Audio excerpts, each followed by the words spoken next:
ప్రియమైన మిత్రులారా, ఈరోజు మనం వినబోయే కథ ఒక పెద్ద పొరపాటు గురించి.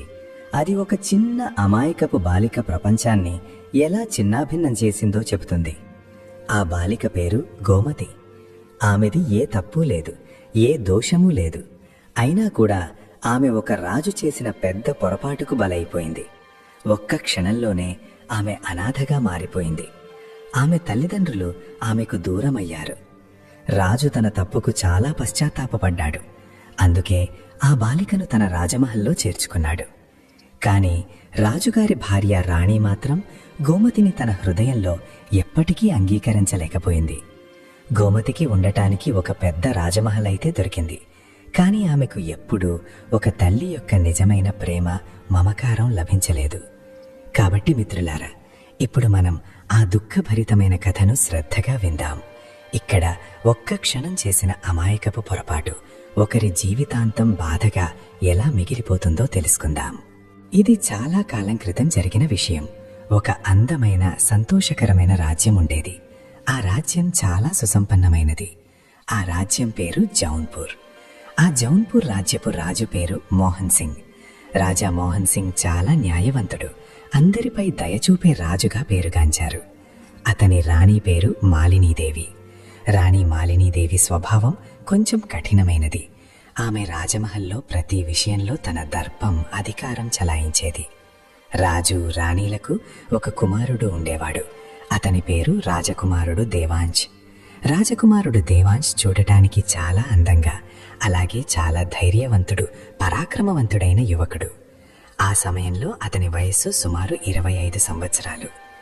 అదే రాజమహల్లో గోమతి అనే మరొక చిన్న అమ్మాయి ఉండేది. గోమతి సాధారణ బాలిక కాదు. ఆమె కథ చాలా బాధాకరమైనది, దుఃఖాన్ని కలిగించేది. గోమతి తల్లిదండ్రులు ఒక భయంకరమైన ప్రమాదంలో మరణించారు. ఈ సంఘటన జరిగినప్పుడు గోమతి వయస్సు కేవలం 5 సంవత్సరాలు. ఆ ప్రమాదం ఎంత భయంకరంగా ఉందంటే దాని జ్ఞాపకం నేటికి రాజా మోహన్ సింగ్ మనస్సులో ఒక లోతైన గాయంగా మిగిలిపోయింది. ఆ రోజు రాజా మోహన్ సింగ్ తన రాజరథం మీద ప్రయాణిస్తున్నారు. అతను కొండ ప్రాంతం నుండి వెళ్తున్నాడు. ఆ రోజు మామూలు రోజు కాదు. ఆ రోజు రాజు తన స్నేహితులతో కలిసి మద్యం సేవించారు, అంటే మద్యపానం చేశారు. అతను మత్తులో తనే స్వయంగా రథం నడుపుతున్నాడు. అతని రథం చాలా వేగంగా దూసుకుపోతోంది. తన రథం ఎంత భయంకరమైన వేగంతో వెళ్తోందో రాజుకు ఏమాత్రం అంచనా లేదు. ఎదురుగా మరొక రథం వస్తోంది. ఆ రథంలో ఒక చిన్న కుటుంబం ఉంది. ఆ కుటుంబంలో తండ్రి, తల్లి, వారి 5 ఏళ్ల ప్రియమైన కుమార్తె గోమతి ఉన్నారు. వాళ్ళు ముగ్గురు తమ కూతురి పుట్టినరోజు సందర్భంగా బజార్ నుండి కొత్త బట్టలు, నగలు కొనుక్కొని తిరిగి వస్తున్నారు. ఆ చిన్న కుటుంబంలో చాలా సంతోషం ఉంది. చిన్నారి తన అమ్మ నాన్నలతో కూర్చుని సంతోషంగా మాట్లాడుతోంది. అప్పుడే అకస్మాత్తుగా వేగంగా వస్తున్న రాజుగారి రథం వారి రథాన్ని బలంగా ఢీకొట్టింది. ఆ ఢీ ఎంత భయంకరంగా ఉందంటే ఆ చిన్న రథం దారి తప్పి లోతైన లోయలో పడిపోయింది. చుట్టూ ఒక్కసారిగా అరుపులు, కేకలతో నిండిపోయింది. రాజా మోహన్ సింగ్ మత్తంతా ఒక్క క్షణంలో దిగిపోయింది. అతనికి వెంటనే తన పెద్ద తప్పు తెలిసి వచ్చింది. ఒక్క క్షణం పాటు ఇక్కడి నుండి నిశ్శబ్దంగా పారిపోవాలనే ఆలోచన అతని మనస్సులో మెదిలింది.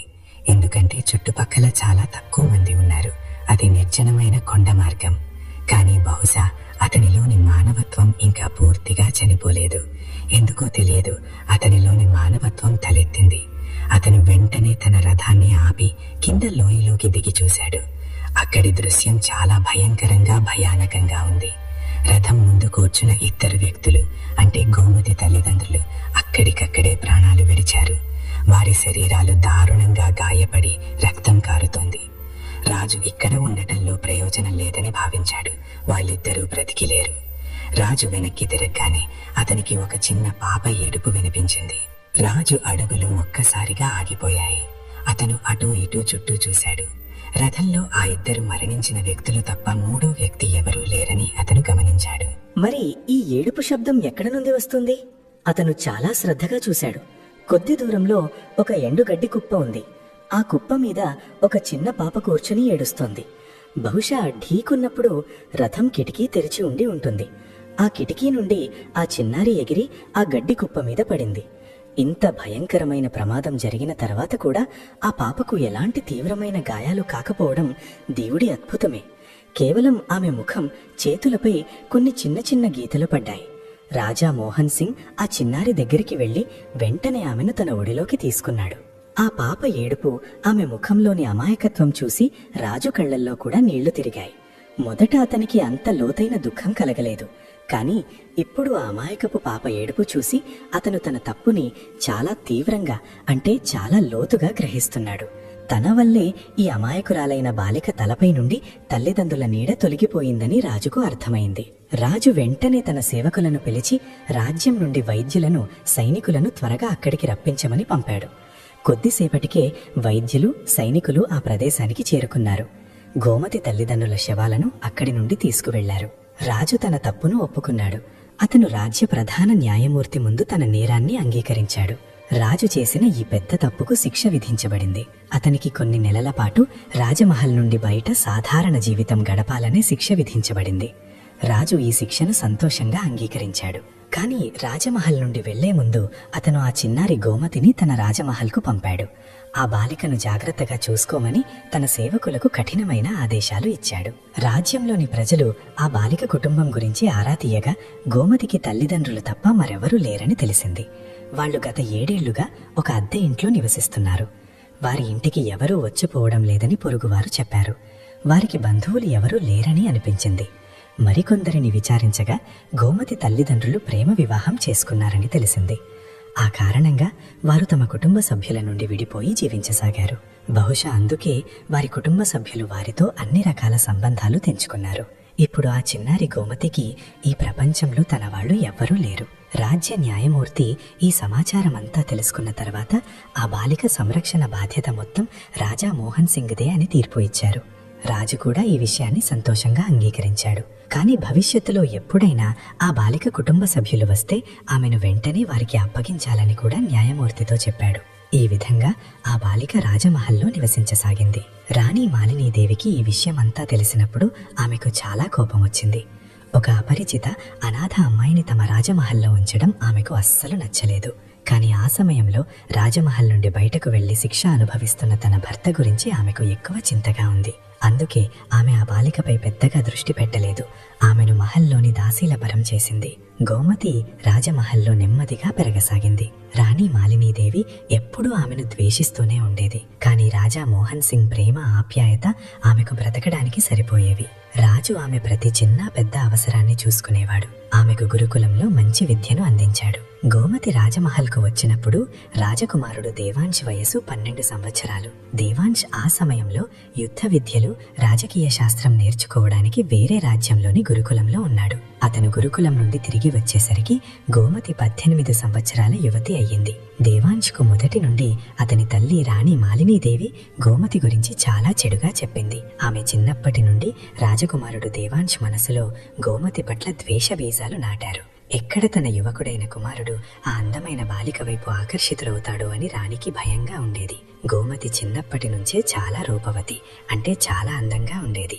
ఆమె కళ్ళు గాజులా నల్లగా ఉండేవి. ఆమె రంగు పాలవలే తెల్లగా, శరీరం చాలా సుకుమారంగా ఉండేది. ఆమె నల్లని, పొడవైన, ఒత్తైన జుట్టు, అందమైన ముఖం ఎవరినైనా తన వైపు ఆకర్షించగలవు. రాణికి ఈ విషయం బాగా తెలుసు. అందుకే ఆమె తన కుమారుడు గోమతితో ఎప్పుడూ సన్నిహితంగా ఉండకూడదని కోరుకుంది. రాజా మోహన్ సింగ్ బ్రతికి ఉన్నంతకాలం గోమతికి ఏ లోటు రాలేదు. ఆమె కోరికలు, అవసరాలు అన్నీ నెరవేరాయి. కానీ 6 నెలల క్రితమే రాజా మోహన్ సింగ్ గుండెపోటు కారణంగా మరణించారు. ఆయన మరణం తర్వాత గోమతి జీవితం మరింత కష్టతరమైంది. ఇప్పుడు రాజమహల్లో రాణి మాలినీదేవి, రాజకుమారుడు దేవాంశ్ మాత్రమే ఉన్నారు. దేవాంశ్ ఇప్పుడు రాజ్యానికి వారసుడయ్యాడు. అతను రాజ్య వ్యవహారాలలో చాలా బిజీగా ఉండేవాడు. గోమతి 21 సంవత్సరాల వయసులో ఉన్నప్పుడు దేవాంశ్ యుద్ధ విద్యలు నేర్చుకోవడానికి వేరే రాజ్యానికి వెళ్ళాడు. అప్పటి నుండే గోమతికి అతని లోటు తెలియడం మొదలైంది. ఆమె దేవాంశ్ లేకుండా అసంపూర్ణంగా ఉన్నట్లు భావించసాగింది. ఆమెకు రాజకుమారుడు దేవాంశ్ చాలా గుర్తొచ్చేవాడు. ఆమె దొంగచాటుగా రాజకుమారుడి గదిలోకి వెళ్ళేది. అక్కడికి వెళ్ళి అతని చిత్రపటాన్ని చూసి తన మనసును కుదుటపరుచుకునేది. కొన్నిసార్లు ఆమె ఆ చిత్రపటంతో మాట్లాడేది కూడా. 4 సంవత్సరాల తర్వాత రాజకుమారుడు దేవాంశ్ తిరిగి వచ్చినప్పుడు గోమతి ప్రపంచమే మారిపోయినట్లనిపించింది. ఆమె అప్పుడు 25 సంవత్సరాల వయసులో ఉంది. ఆమె ఆత్రంగా దేవాంశ్ని చూసింది. అతను మునుపటి కంటే మరింత అందంగా, ఆకర్షణీయంగా మారాడు. ఇప్పుడు అతని ముఖంపై తేలికపాటి గడ్డం, దట్టమైన మీసాలు ఉన్నాయి. అవి అతని అందాన్ని మరింత పెంచుతున్నాయి. గోమతి కళ్ళు అతని నుండి తిప్పుకోలేకపోయాయి. ఆమె చంచలమైన హృదయం ఇప్పుడు శాంతి పొందుతోంది. కాని రాజకుమారుడు దేవాంశ్ ఆమె వైపు కన్నెత్తి కూడా చూడలేదు. అతను తన తల్లి దగ్గర కూర్చుని మాట్లాడుతున్నాడు. రాణి గోమతిని పిలవగానే ఆమె ఉలిక్కిపడి వెంటనే వంటగదిలోకి వెళ్ళిపోయింది. గోమతికి తాను దేవాంశ్ను చాలా ప్రేమిస్తున్నానని తెలుసు. కాని రాజకుమారుడు దేవాంశ్ తన తలరాతలో లేడని కూడా ఆమెకు తెలుసు. ఆమె తన మనసుకి ప్రతిసారి నచ్చ చెప్పుకుంటూ ఉండేది. కాని హృదయం మీద ఆమెకు అదుపు లేదు. కొన్ని రోజుల క్రితం గోమతి ఒక ముఖ్యమైన పని మీద పొరుగు రాజ్యమైన చంద్రపూర్కు వెళ్ళవలసి వచ్చింది. ఆమె తన గురుకులానికి సంబంధించిన ఒక వ్యాసాన్ని సమర్పించడానికి వెళ్తోంది. ఆమెతో పాటు ఆమె స్నేహితురాలు కూడా ఉంది. కానీ తిరిగి వచ్చేటప్పుడు ఆమె స్నేహితురాలు తన ఆలోచన మార్చుకుంది. ఆమె అక్కడే తన బంధువుల ఇంట్లో ఉండిపోయింది. ఆమె గోమతితో తను ఒంటరిగా ఎడ్ల బండిలో తిరిగి వెళ్ళిపోమని చెప్పింది. గోమతి స్వభావరీత్యా చాలా పిరికిది, అమాయకురాలు. ఆమె ఎప్పుడూ ఒంటరిగా ఒక ప్రదేశం నుండి మరొక ప్రదేశానికి వెళ్ళలేదు. ఇప్పుడు ఆమె ఒక రాజ్యం నుండి మరొక రాజ్యానికి ఒంటరిగా ఎలా వెళ్తుంది? ఆమె ఏదో చెప్పాలనుకుంది, కాని అంతలోనే ఆమె స్నేహితురాలు వెళ్ళిపోయింది. ఇప్పుడు గోమతి పూర్తిగా ఒంటరైపోయింది. సూర్యుడు అస్తమిస్తున్నాడు. ఆకాశంలో నల్లటి మబ్బులు కూడా కమ్ముకుంటున్నాయి. గోమతి పదే పదే రాణి మాలినీదేవికి సందేశం పంపడానికి ప్రయత్నిస్తోంది. కాని ఆమె సందేశం రాణికి చేరలేదు. ఆమెకు ఏడుపు వచ్చేలా ఉంది. మేఘాల ఉరుములు ఆమె హృదయాన్ని మరింత భయపెడుతున్నాయి. ఆమె భయపడుతూనే దారిలో నడవడం మొదలుపెట్టింది. అప్పుడే అకస్మాత్తుగా ఎదురుగా వస్తున్న ఒక రథంపై ఆమె దృష్టి పడింది. ఆమె చూసింది ఆ రథం రాజకుమారుడు దేవాంశ్దే. అప్పుడే దేవాంశ్ దృష్టి కూడా గోమతిపై పడింది. ఆమె భయంతో దారుణంగా వణుకుతోంది. దేవాంశ్ ఆమె దగ్గర రథం ఆపి, "నువ్విక్కడేం చేస్తున్నావు? అది ఈ నిర్జనమైన దారిలో?" అని అడిగాడు. గోమతి చాలా దీనంగా, అంటే బాధతో కూడిన స్వరంతో, "నేను నా వ్యాసాన్ని సమర్పించడానికి చంద్రపూర్కు వెళ్ళాను. ఇప్పుడు ఇంటికి తిరిగి వెళ్ళలేకపోతున్నాను. ఏ ఎడ్ల బండి ఎక్కాలో నాకు అర్థం కావడం లేదు" అని చెప్పింది. దేవాంశ్కు కోపం వచ్చింది. అతను మనసులో, ఇది ఎంత మూర్ఖురాలు, నేరుగా జోన్పూర్ వెళ్లి ఎడ్ల బండి ఎక్కాలని కూడా దీనికి తెలియదు అనుకున్నాడు. దేవాంశ్ వణుకుతున్న గోమతిని చూసి ఆమెను కోపంగా చూస్తూ, "ఇప్పుడు నిలబడి ఏం చూస్తున్నావు? రా" అన్నాడు. దేవాంశ్ రావడంతో కాస్త ఊరట చెందిన గోమతి ఇప్పుడు అతని కోపంతో నిండిన స్వరం విని ఉలిక్కిపడి తేరుకుంది. ఆమె నిశ్శబ్దంగా అతని రథంలోకి వెళ్లి కూర్చుంది. వాళ్లు కొద్ది దూరం వెళ్లారో లేదో వాతావరణం మరింతగా పాడైపోయింది. మొదట పెద్ద పెద్ద చినుకులు పడ్డాయి. ఆ తర్వాత కుండపోత వర్షం మొదలైంది. దేవాంశ్ రథాన్ని వీలైనంత వేగంగా నడుపుతున్నాడు, సమయానికి రాజమహల్కు చేరుకోవాలని. కాని ఇప్పుడు అది సాధ్యమయ్యేలా కనిపించలేదు. భారీ తుఫాన్ వర్షంలో రథం రోడ్డుపై దూసుకుపోతోంది. ఇరువైపులా నిర్జనమైన అడవి, మధ్యలో రోడ్డుపై వారి రథం మాత్రమే ఉంది. ముందు దారి మసకబారింది. దేవాంశ్ కోపంతో రగిలిపోతున్నాడు. అతను మనసులో, "ఇదేం కర్మరా బాబు, ఇంత భారీ వర్షం కురుస్తోంది, ముందు ఏమీ కనిపించడం లేదు" అని గొనుక్కున్నాడు. అతను రథం వేగాన్ని మరింత పెంచాడు. దేవాంశ్ తన పక్కన కూర్చున్న ఆ సుకుమారమైన బాలికను చూశాడు. అతను కోపంగా, "ఈ రోజు వెళ్లాల్సిన అవసరం నీకేమొచ్చింది? వర్షాకాలమని నీకు కనిపించలేదా?" అన్నాడు. అతని గర్జన విని గోమతి తీవ్రంగా భయపడి బిగుసుకుపోయింది. ఆమె కళ్లల్లో నీళ్లు తిరిగాయి. దేవాంశ్ మళ్ళీ, "ఇప్పుడు మాట్లాడవేంటి? ఈ వాతావరణంలో ఇక్కడికి రమ్మని నీకు ఎవరు చెప్పారు? ఒకవేళ వచ్చినట్లే తిరిగి వెళ్ళిపోవాల్సింది" అన్నాడు. దేవాంశ్ కోపంతో చిరాకు పడుతున్నాడు. గోమతి నిశ్శబ్దంగా కూర్చుండిపోయింది. దేవాంశ్ తన కోపమంతా ఆ అమాయకురాలిపై చూపిస్తున్నాడు. అప్పుడు గోమతి ఎలాగోలా తన కన్నీళ్లను అదుపు చేసుకుంది. ఆమె మెల్లగా రాణిగారే తనను వెళ్లమన్నారని, ఆమెను అడిగే వెళ్లానని చెప్పింది. దేవాంశ్ కోపంగా ఆమె వైపు చూసి, "ఇప్పుడు ఏడవడం మొదలుపెట్టకు, నీకు చిన్న చిన్న విషయాలకే ఏడ్చే అలవాటుందిగా" అన్నాడు. గోమతి కళ్లల్లో నీళ్లు చూసి దేవాంశ్ ఆమెను గట్టిగా మందలించాడు. గోమతి కష్టంగా కనురెప్పలార్పించి కన్నీళ్లను ఆపుకుంది. ఆమెకు చిన్నప్పటి నుండి ఇలాంటి ప్రవర్తన అలవాటే. కాని ఎందుకో తెలియదు, ఈ వ్యక్తి మాటలు ఆమె గుండెను చాలా బాధపెట్టేవి. అకస్మాత్తుగా దేవాంశ్ రథం ఒక బలమైన కుదుపుతో ఆగింది. గోమతి తల ముందుకు వాలపోయింది. కాని దేవాంశ్ వెంటనే తన చేతిని ఆమె తలకు అడ్డంగా పెట్టాడు. లేకపోతే ఆమె తల బలంగా తగిలేది. దేవాంశ్ కోపంగా, జాగ్రత్తగా కూర్చో, నీ మనసు ఎప్పుడు ఎక్కడుంటుందో ఏమో అన్నాడు. రథం ఏదో రాయికి తగిలి ఆగిపోయింది. దేవాంశ్ కోపంగా రథం పగ్గాలపై కొట్టాడు. అతను మళ్లీ రథాన్ని నడపడానికి ప్రయత్నించాడు. కాని రథం కదలనంది. దేవాంశ్, ఇదెందుకు కదలడం లేదు? ఒకదాని తర్వాత ఒకటి కష్టాలొచ్చి పడుతున్నాయి.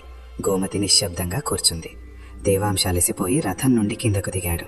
వర్షం క్షణాల్లో అతన్ని పూర్తిగా తడిపేసింది. అతను వెళ్లి రథం ముందు భాగాన్ని చూశాడు. కాని రథంలో ఏం సమస్య వచ్చిందో అతనికి అర్థం కాలేదు. వాళ్ళు అలాంటి నిర్జన ప్రదేశంలో నిలబడి ఉన్నారు. అక్కడ చుట్టుపక్కల ఎక్కడా ఏ పనివాడు దొరకడం అసాధ్యం. గోమతి రథంలో కూర్చుని నిశ్శబ్దంగా అతన్ని చూస్తోంది. దేవాంశ్ తడిసిన జుట్టు అతని నుదుటిపై పరుచుకుని ఉంది. అతను తన జుట్టులో చెయ్యి పోనించి వాటిని నుదుటిపై నుండి తొలగించాడు. ఈ కష్ట సమయంలో కూడా దేవాంశ్ చాలా అందంగా కనిపిస్తున్నాడు. ఆమె పెదవులపై ఒక చిరునవ్వు విరిసింది. అదే క్షణం దేవాంశ్ అంతా సరిచూసుకుని తలెత్తి ఆమె వైపు చూశాడు. గోమతి పెదవులపై ఉన్న చిరునవ్వు వెంటనే మాయమైంది.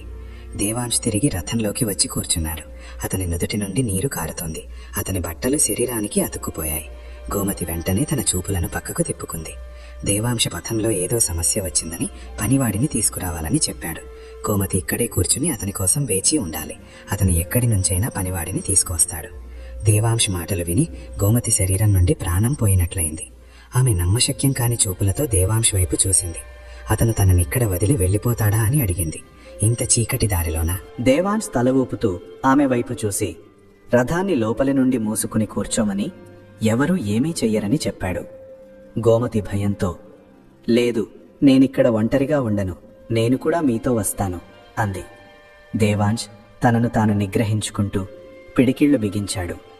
గోమతి తనతో రాలేదని, వర్షం చాలా చల్లగా ఉందని, ఆమె తట్టుకోలేదని దేవాంశ్ చెప్పాడు.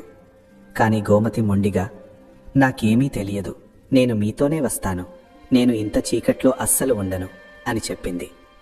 ఆమె మొండితనం చూసి దేవాంశ్కు మరింత కోపమొచ్చింది. ఈ పిల్లను ఇక్కడే రథంలో బంధించి వెళ్ళిపోవాలనిపించింది.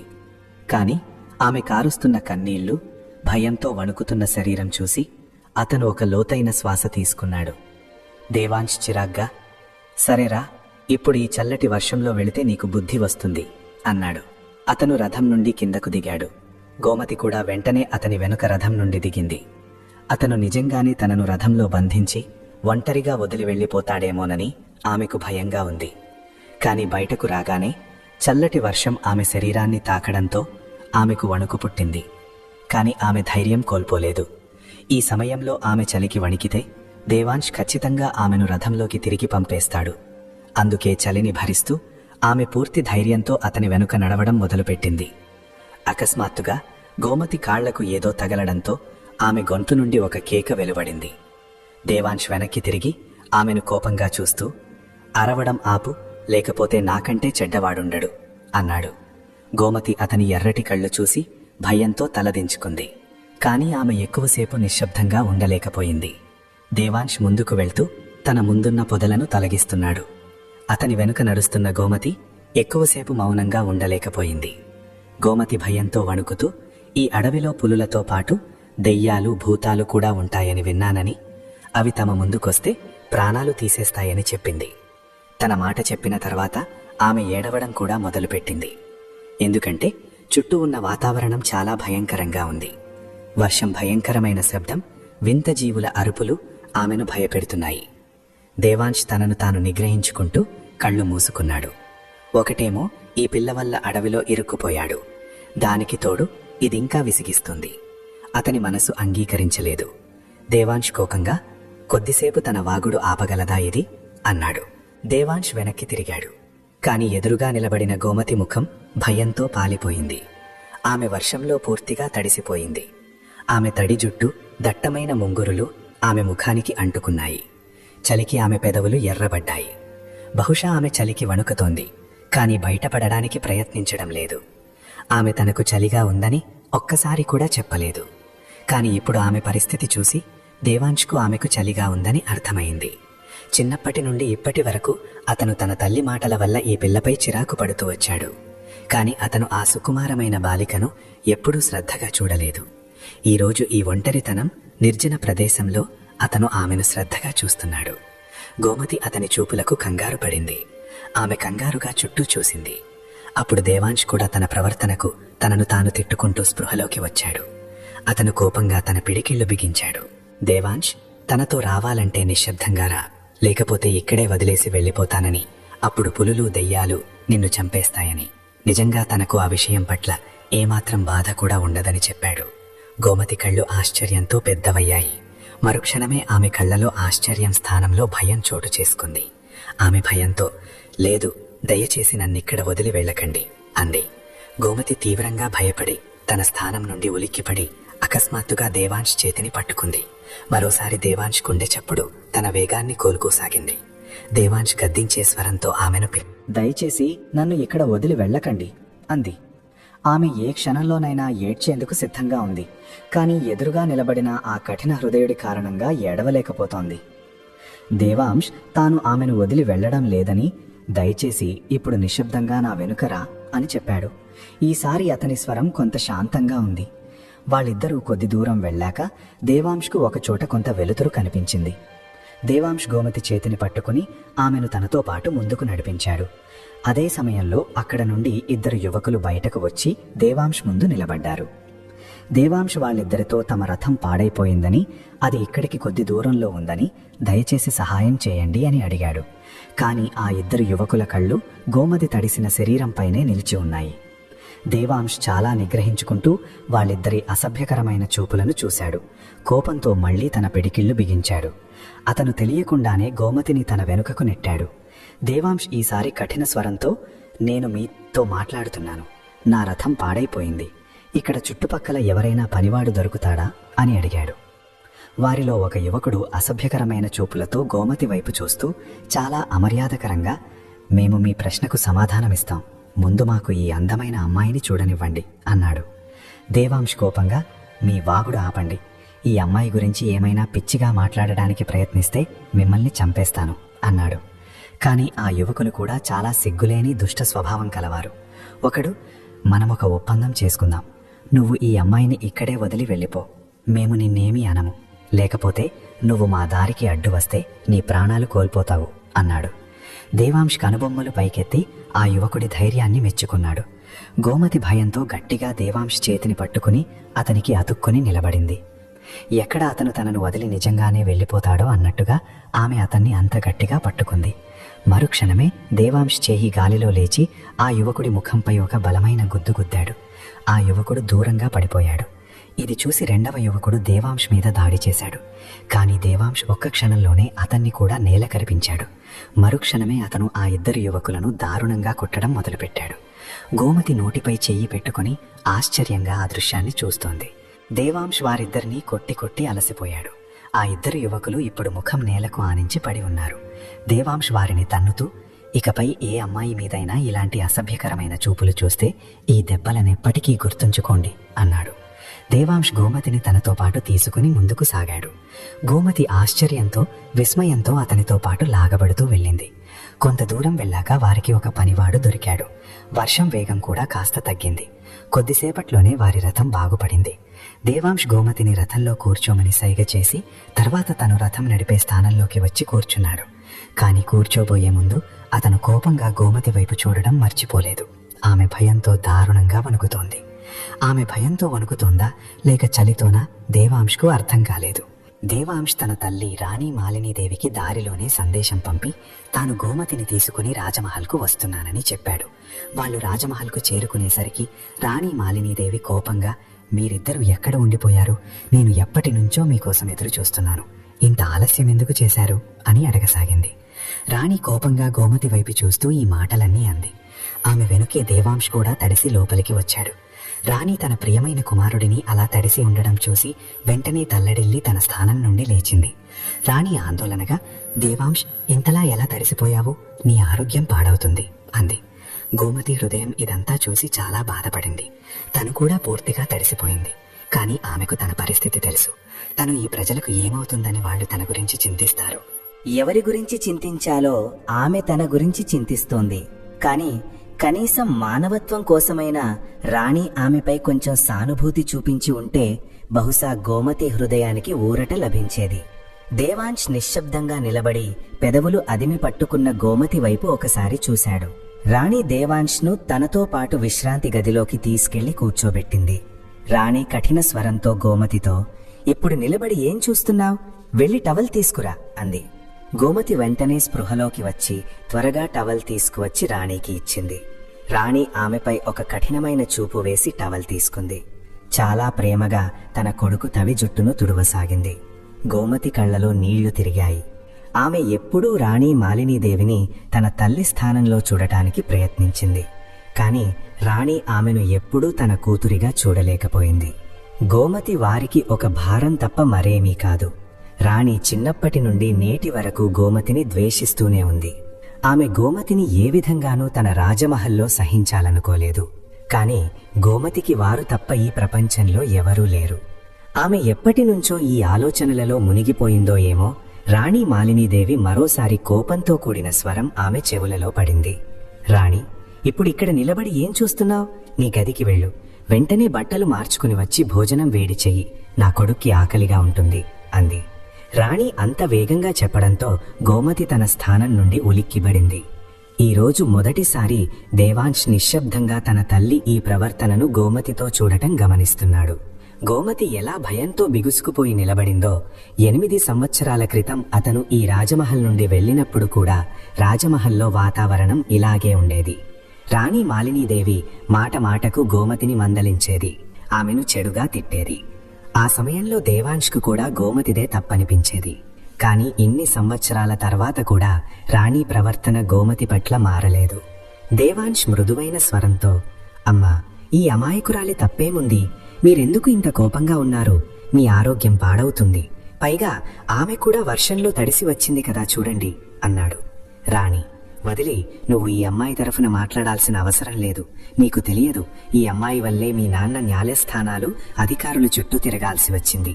6 నెలలు కారాగారంలో కూడా ఉండాల్సి వచ్చింది అంది. రాణి తప్పు మొత్తం గోమతి మీదకు నెట్టింది. ఆమె తన భర్త చేసిన అంత పెద్ద తప్పును కూడా పట్టించుకోలేదు. దేవాంశ్ ఒక చల్లని నిట్టూర్పు విడిచాడు. ఈరోజు ఎందుకో తెలియదు, అతని హృదయం గోమతి కోసం కొట్టుకుంది. కొంతసేపటి తర్వాత గోమతి స్నానం చేసి తిరిగి గదిలోకి వచ్చింది. ఆమె తడి చుట్టూ ఆమె నడుముపై పరుచుకుని ఉంది. దేవాంశ్ కూడా బట్టలు మార్చుకుని తిరిగి విశ్రాంతి గదిలో కూర్చున్నాడు. అతను లోతైన చూపులతో గోమతి వైపు చూశాడు. ఆమె భోజనం ఏర్పాటు చేస్తోంది. రాణి మాలినీదేవి మృదువైన స్వరంతో దేవాంశ్ను పిలిచి, ఈరోజు నేను నీకు ఇష్టమైన వంటకాలు చేయించాను అంది. దేవాంశ్ తన స్థానం నుండి లేచి భోజనం చేసే చోటకు వచ్చి కూర్చున్నాడు. గోమతి నిశ్శబ్దంగా అందరి ముందు పళ్ళ్యాలు పెడుతూ మళ్లీ వెనక్కి తిరగబోయింది. దేవాంశ్ మృదువైన స్వరంతో, నువ్వు కూడా మాతో కూర్చుని భోజనం చెయ్యి, నీకు కూడా ఆకలిగా ఉంటుంది అన్నాడు. రాణి మాలినీదేవి ఉలిక్కిపడి తన కొడుకు వైపు చూసింది.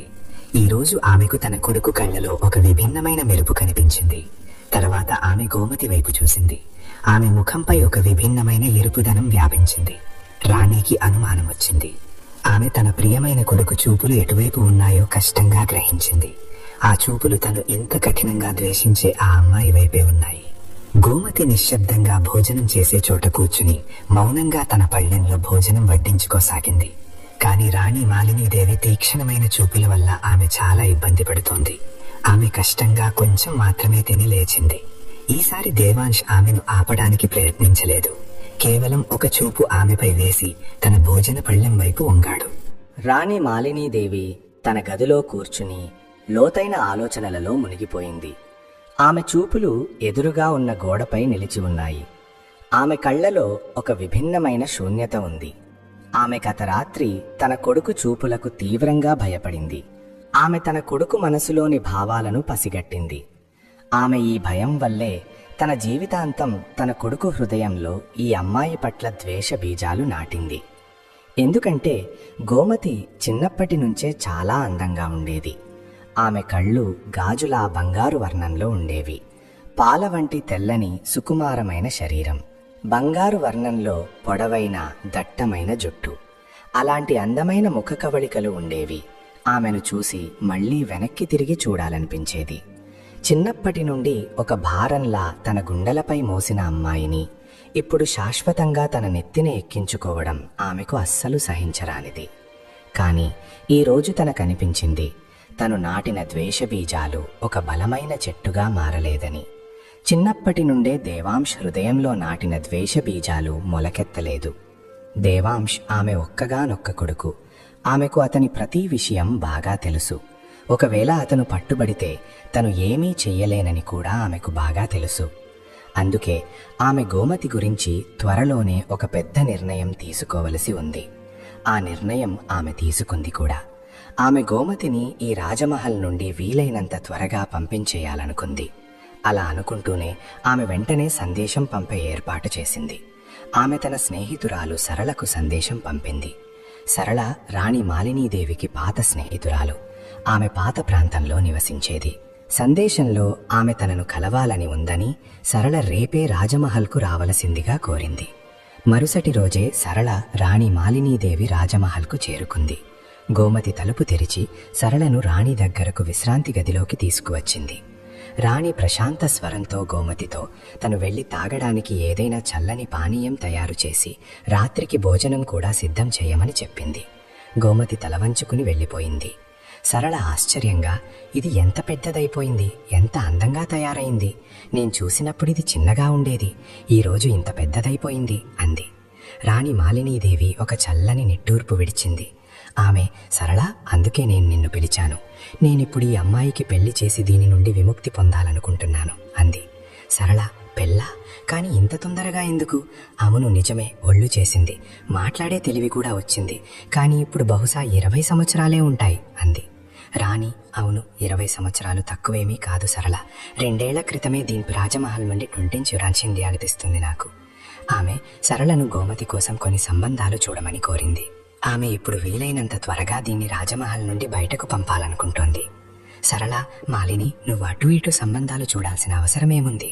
ఇంత అందమైన, ఇంత సుకుమారమైన, ఇంత అమాయకురాలైన, పైగా నీ సైగలపై నడిచే అమ్మాయి నీకు వెతికినా దొరకదు అంది. సరళ మాటలు విని రాణి మాలినీదేవి ముఖం రంగు మారింది. ఆమె, సరళ, ఏం చెప్పాలనుకుంటున్నావు అని అడిగింది. తెలిసి కూడా ఆమె ఏమీ తెలియనట్లు నటించింది. సరళ, ఇందులో అర్థం కానిదేముంది? చూడు, నీ కొడుకు కూడా యువకుడే. రేపు నువ్వు వాడికి పెళ్లి చేస్తావు, ఈ అమ్మాయితోనే చేసే. ఇది జీవితాంతం నీ పాదాలు కడిగి తాగుతుంది, ఒక్క మాట కూడా అనదు. నువ్వు ఎలా ఉంచితే అలా ఉంటుంది అంది. సరళ ఇంకా, లేకపోతే ఈ కాలం అమ్మాయిల గురించి నీకు తెలుసు కదా, రాగానే తమ అధికారం చూపించడం మొదలు పెడతారు. కొడుకుని కూడా తీసుకుని తల్లిదండ్రుల నుండి వెళ్ళిపోతారు. నీకు ఉన్నది ఒక్కడే కొడుకు. నువ్వు జీవితాంతం ఒంటరితనం అనే బాధను అనుభవిస్తావు. దీనికంటే ఈ అమ్మాయినే నీ కోడలిగా చేసుకో అంది. సరళ ఈ సలహా విని రాణి మాలినీదేవి నుదుటిపై ముదుటలు మరింతగా ముదిరాయి. ఆమె కోపంగా సరళ వైపు చూసింది.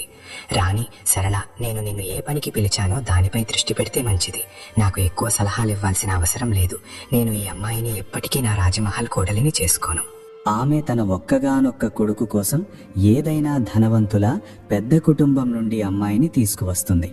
రాణి ఇంకా, ఎప్పటికైనా ఈ అమ్మాయి కుటుంబ సభ్యులు వచ్చి తీసుకెళ్తారనే ఆశతోనే నేను దీన్ని నా రాజమహల్లో ఉంచుకున్నాను.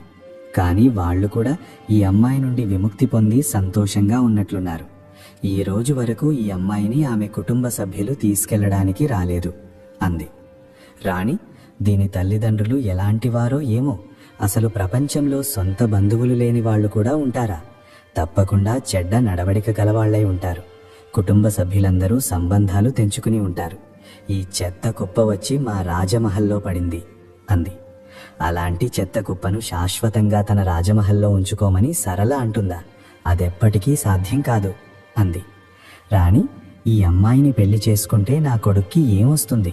పైగా నేను ఈ అమ్మాయితో నా కొడుకు పెళ్లి ఎప్పటికీ చెయ్యను అంది. రాణి స్వరంలో సరళ మాటలు తనకు అస్సలు నచ్చలేదని స్పష్టంగా తెలుస్తోంది. ఆమె, సరళ, వీలైనంత త్వరగా దీనికోసం ఒక సంబంధం తీసుకురా. నేను దీని పెళ్లి చేసి ఈ రాజమహల్ నుండి పంపించేయాలనుకుంటున్నాను అంది. రాణి, ఆ తర్వాత నేను నా కొడుకు కోసం చంద్రుడి లాంటి అందమైన కోడలిని తెచ్చుకుంటాను. ఆ తర్వాత నా మనసులోని కోరికలన్నీ తీర్చుకుంటాను అంది. దేవాంశ్ పేరు చెబుతూ రాణి నవ్వుతోంది. సరళ, సరే, తను చింతించవద్దు. త్వరలోనే గోమతి కోసం ఒక మంచి సంబంధం తీసుకువస్తాను అంది. సరళ మాటలు విని రాణి మాలినీదేవి చల్లని నిట్టూర్పు విడిచింది. అయితే ద్వారం బయట నిలబడిన గోమతి కళ్ళ నుండి కన్నీళ్లు కారసాగాయి. ఆమె పానీయమున్న పళ్ళెం పట్టుకుని నిలబడి ఉంది. ఆమె చేతులు వణుకుతున్నాయి. చాలా కష్టంగా ఆమె కన్నీళ్లను అదుపు చేసుకుని పానీయమున్న పళ్ళెం తీసుకుని లోపలికి వచ్చింది. గోమతిని చూసి ఇద్దరూ నిశ్శబ్దమయ్యారు. గోమతి హృదయం వేల ముక్కలైంది. ఆమె తన కన్నీళ్లను మింగుతూ వెనక్కి తిరిగింది. ఆమె నేరుగా తన గదిలోకి వచ్చి మంచంపై కూర్చుని వెక్కి వెక్కి ఏడ్చింది. తన ఈ అమాయక హృదయం ఎప్పుడూ రాజకుమారుడు దేవాంశ్ కోసమే ఎందుకు తపించేదో ఏమో. ఎప్పటి నుండి తనకు దేవాంశ్ నచ్చడం మొదలయ్యిందో తనకు తెలియదు. ఆమె అతన్ని 12 ఏళ్ల వయసు నుండే ప్రేమిస్తోంది. కానీ రాజకుమారుడు దేవాంశ్ తన తలరాతలో లేడని కూడా ఆమెకు తెలుసు. ఆమె తన హృదయాన్ని నచ్చజెప్పుకునేది. కానీ ఈరోజు తనకు పూర్తిగా నమ్మకం కలిగింది, తాను నిజంగా రాజకుమారుడు దేవాంశ్ తలరాతలో లేడని. ఆమె చాలాసేపు కూర్చుని తన విధిని తలచుకుని కన్నీళ్లు కార్చింది. తర్వాత తన విధికి తలొగ్గింది. ఎందుకంటే దేవాంశ్ ప్రేమను పొందడం అసాధ్యమని కూడా ఆమెకు తెలుసు. ఆమె లోతైన శ్వాసలు తీసుకోసాగింది. ఆమె కళ్ళతో పాటు ఆమె హృదయం కూడా మండుతోంది.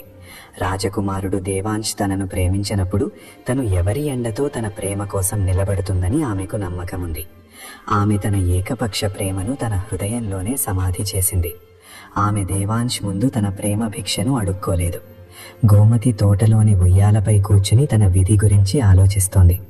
రాణి మాలినీదేవి ఆమెతో ఈరోజు సాయంత్రం సిద్ధంగా ఉండమని చెప్పింది. ఆమెను చూడటానికి కొందరు వస్తున్నారని. గోమతి వారి మాటలు విని అవునన్నట్లు తల ఊపింది. కానీ ఆమె హృదయం లోపల రక్తం కన్నీరుగా కారుస్తోంది. అప్పుడే దేవాంశ్ తన పని స్థలం నుండి రాజమహల్కు తిరిగి వచ్చాడు. అతను అలసిపోయి తన గదికి వెళ్తుండగా అతని దృష్టి తోటలో నిశ్శబ్దంగా కూర్చున్న గోమతిపై పడింది. దూరంగా ఆకాశంలో సూర్యుడు అస్తమిస్తున్నాడు. సూర్యుడు తన చివరి కిరణాలను వెదజల్లుతున్నాడు. దేవాంశ్ ఛాతీపై చేతులు కట్టుకుని గోమతి ముందు వచ్చి నిలబడ్డాడు. తన దగ్గర ఎవరిదో ఉనికిని గ్రహించి గోమతి తలపైకెత్తి అతని వైపు చూసింది. సూర్యుని చివరి కిరణాలతో ఆమె కళ్ళు ఒక్కసారిగా మెరిశాయి. దేవాంశ్ గంభీరంగా తను ఇక్కడ ఏం చేస్తోంది అని ప్రశ్నించాడు. దేవాంశ్ గోమతికి సరిగ్గా ఎదురుగా నిలబడ్డాడు. సూర్యకిరణాలు అతని వీపు నుండి వెనక్కి తిరిగి వస్తున్నాయి. రాజకుమారుడు దేవాంశ్ బంగారు కళ్ళు మరింతగా ప్రకాశించసాగాయి. గోమతికి తన హృదయం అతని పాదాల వద్ద పడిపోతున్నట్లు అనిపించింది. ఆమెకు అదుపు దొరకలేదు. అన్నీ మర్చిపోయి దేవాంశ్ ఛాతీపై వాలి ఏడవాలనిపించింది. తను అతని లేకుండా బ్రతకలేనని, తనను స్వీకరించమని చెప్పాలనిపించింది. కానీ ఆమె తనను తాను అదుపు చేసుకుంది. ఆమె నిశ్శబ్దంగా ఉండటం చూసి దేవాంశ్ మళ్ళీ సమాధానం ఎందుకివ్వవు అని అడిగాడు. ఈసారి అతని స్వరం కొంచెం కఠినంగా ఉంది. అతని కఠిన స్వరానికి గోమతి వెంటనే తన స్థానం నుండి లేచింది. తను ఊరికే కూర్చున్నానని చెప్పింది. గోమతి కంగారుగా సమాధానం ఇచ్చింది. దేవాంశ్ ఆమెను లోతైన చూపులతో చూశాడు. గోమతి ఎర్రబడిన ఉబ్బిన కళ్ళు అతని చూపుల నుండి దాక్కోలేకపోయాయి. గోమతి తన చూపులను పక్కకు తిప్పుకుంది. ఆమెకు దేవాంశ్ ముందు అబద్ధం చెప్పడం ప్రపంచంలో అత్యంత కష్టమైన పనిలా అనిపించింది. దేవాంశ్ తను ఏడుస్తోందా అని అడిగాడు. గోమతి లేదు, నేను ఏడవడం లేదు, బహుశా నా నిద్ర సరిపోలేదేమో అంది. గోమతి గొణుగుతూ చెప్పింది. దేవాంశ్ చూపులు ఆమె ముఖంలో బహుశా ఏదో వెతుకుతున్నాయి. గోమతి అతని పక్క నుండి దాటుకుని నిశ్శబ్దంగా లోపలికి వెళ్ళిపోయింది. దేవాంశ్ నిశ్శబ్దంగా ఆమె వెళ్తున్న వైపు చూస్తూ ఉండిపోయాడు. ఆమె ప్రవర్తన అతనికి ఏమీ అర్థం కాలేదు. ఆమె ఎందుకో తన నుండి దూరంగా ఉంటుంది. ఇందులో కొంత తప్పు దేవాంశ్ది కూడా ఉంది. అతను తన తల్లి మాటలు విని ఈ అమ్మాయిని తప్పుగా అర్థం చేసుకుంటున్నాడు. కానీ ఇప్పుడు తనే స్వయంగా గమనించినప్పుడు గోమతి తప్పేమీ కనిపించలేదు. పైగా ఆమె చాలా అమాయకురాలిగా అనిపించింది. తన తల్లి ప్రతి ఆజ్ఞను తలవంచి పాటిస్తుంది. దేవాంశ్ కొంతసేపు విశ్రాంతి తీసుకునే ఉద్దేశ్యంతో తన గదికి వెళ్ళిపోయాడు. గోమతి తన గదిలోకి వచ్చి మంచంపై కూర్చుని కన్నీళ్లు పెట్టుకుంది. తర్వాత కన్నీళ్లు తుడుచుకుని లేచి స్నానాల గదిలోకి వెళ్ళింది. ఇప్పుడు రాణి మాలినీదేవి చెప్పింది కాబట్టి సిద్ధమవ్వాల్సిందే, లేకపోతే ఆమె తిట్లను ఎదుర్కోవాల్సి ఉంటుంది. ఆమె లేత గులాబీ రంగు వస్త్రాన్ని తీసింది. పొడవాటి జుట్టును జడవేసుకుని నడుంపై వేసుకుంది. పెదవునకు లేత గులాబీ రంగు పూత పూసుకుంది. మెడలో దుపట్టా వేసుకుని అద్దంలో తనను తాను చూసుకుంది. ఆమె కళ్లలో తేమ ఉంది. ఆమె హృదయం మునిగిపోతున్నట్లు అనిపించింది. కానీ ఆమె తనను తాను అదుపు చేసుకుంది. ఈ సాధారణ రూపంలో కూడా ఆమె చాలా అందంగా కనిపిస్తోంది. కానీ ఆమె ఈ రూపాన్ని మరెవరి కోసమో దాచుకుంది. ఇప్పుడు బలవంతంగా వేరొకరి కోసం అలంకరించుకోవాల్సి వస్తుంది. గోమతి తల వంచుకుని అతిథుల ముందు కూర్చుంది. రాణి మాలినీదేవి ఆమె పక్కన కూర్చుంది. ఆమెను చూడటానికి ఒక పురుషుడి తల్లి, ఆ పురుషుడు స్వయంగా వచ్చారు.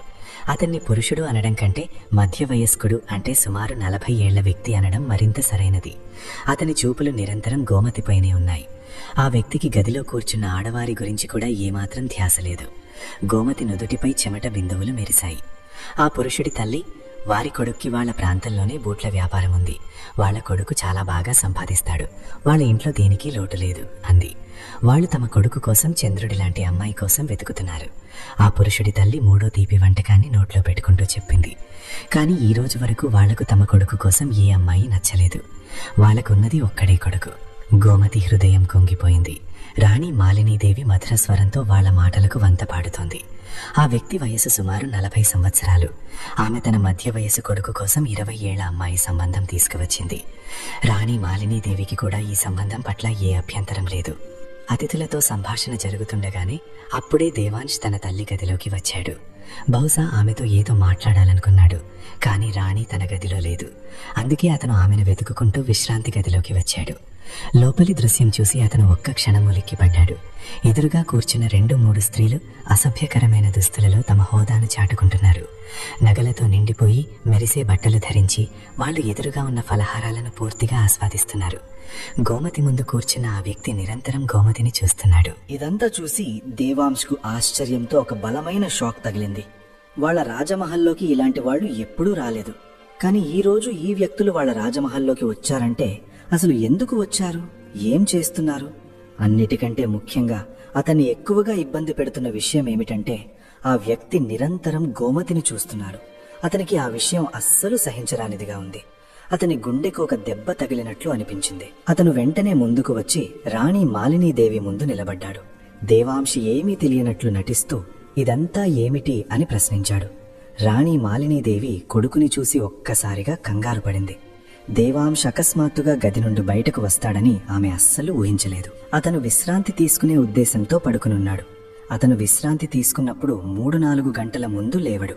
కానీ ఈరోజు అతను త్వరగా లేచాడు. లేవడమే కాదు, బయటకు కూడా వచ్చాడు. ఇప్పుడు ఆమె ఏదో ఒకటి సమాధానం చెప్పాల్సిందే. రాణి, వీళ్ళు గోమతి సంబంధం కోసం వచ్చారు అంది. ఆమె ఈ మాటను నెమ్మది స్వరంలో చెప్పింది.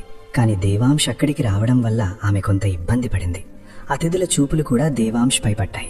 రాజకుమారుడు దేవాంశ్ వ్యక్తిత్వానికి అక్కడ కూర్చున్న వారందరూ ప్రభావితులైనట్లు కనిపించారు. అందరూ అతన్ని తదేకంగా చూస్తున్నారు. ముఖ్యంగా ఆ పురుషుడి సోదరి అయితే మరీ ఎక్కువగా దేవాంశ్ని చూస్తోంది. రాణి, ఇతను నా కొడుకు, రాజకుమారుడు దేవాంశ్ అంది. రాణి మాలినీదేవి కొడుకును ఆ వ్యక్తులకు పరిచయం కూడా చేసింది. దేవాంశ్ ఎప్పుడు ఒక ఆసనంపై కూర్చుని ఆ పురుషుడి వైపు చూడసాగాడు. తర్వాత అతను పలికిన మాటలు ఏదో అద్భుతమైన విషయం చెప్పినట్లుగా ఉన్నాయి. అందరూ ఒకరి ముఖాలు ఒకరు చూసుకోసాగారు. దేవాంశ్, మాకు ఈ సంబంధం వద్దు. మీరు ఇక్కడి నుండి వెళ్ళవచ్చు. కానీ ఫలహారం మీద ఏ అడ్డంకి లేదు. మీరు నిశ్చింతగా ఫలహారం చేసి వెళ్ళండి. కానీ సంబంధం ఆలోచన మనసులోకి తీసుకురాకండి అన్నాడు.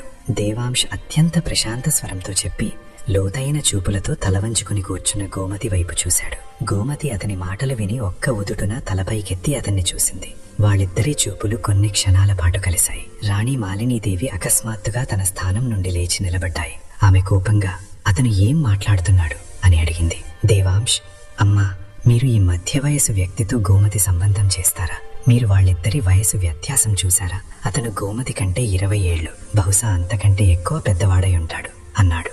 రాణి, దేవాంశ్ తన గదికి వెళ్ళాలి. మేము ఈ విషయం గురించి తర్వాత మాట్లాడుకుంటాం అంది. రాణి మాలినీదేవి కోపంగా అతన్ని అక్కడి నుండి పంపించాలనుకుంది. కానీ దేవాంశ్, మీరు దయచేసి ఇక్కడి నుండి వెళ్ళండి. ఈ సంబంధం జరగడు అన్నాడు. దేవాంశ్ తీర్పు చెప్పే స్వరంలో అన్నాడు. సంబంధం కోసం వచ్చిన వాళ్ళు చాలా కోపంగా లేచి నిలబడ్డారు.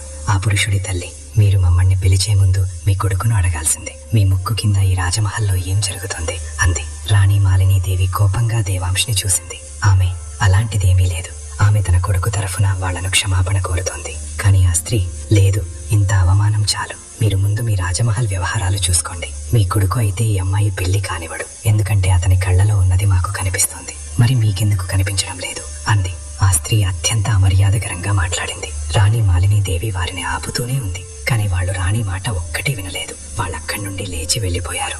గోమతి, రాణి మాలినీదేవి ఆశ్చర్యంతో నమ్మశక్యం కాని చూపులతో దేవాంశ్ వైపు చూస్తున్నారు. ఇద్దరికీ తమ కళ్ళను నమ్మలేకపోతున్నారు. రాణి, దేవాంశ్ నీకేమైనా పిచ్చి పట్టిందా? గోమతికి ఎంత మంచి సంబంధం వచ్చింది, నువ్వు వాళ్లను రాజమహల్ నుండి పంపించేశావు. నువ్వు ఏం ఆలోచించి ఇదంతా చేశావు? రాజమహల్కు వచ్చిన అతిథులతో ఎవరైనా ఇలా ప్రవర్తిస్తారా? అంతే. రాణి మాలినీదేవి కోపంతో నిండిపోయింది. ఆమె కోపం మొత్తం దేవాంశ్ మీద చూపించింది. దేవాంశ్ తనను తాను అదుపు చేసుకుంటూ తల్లి వైపు చూశాడు.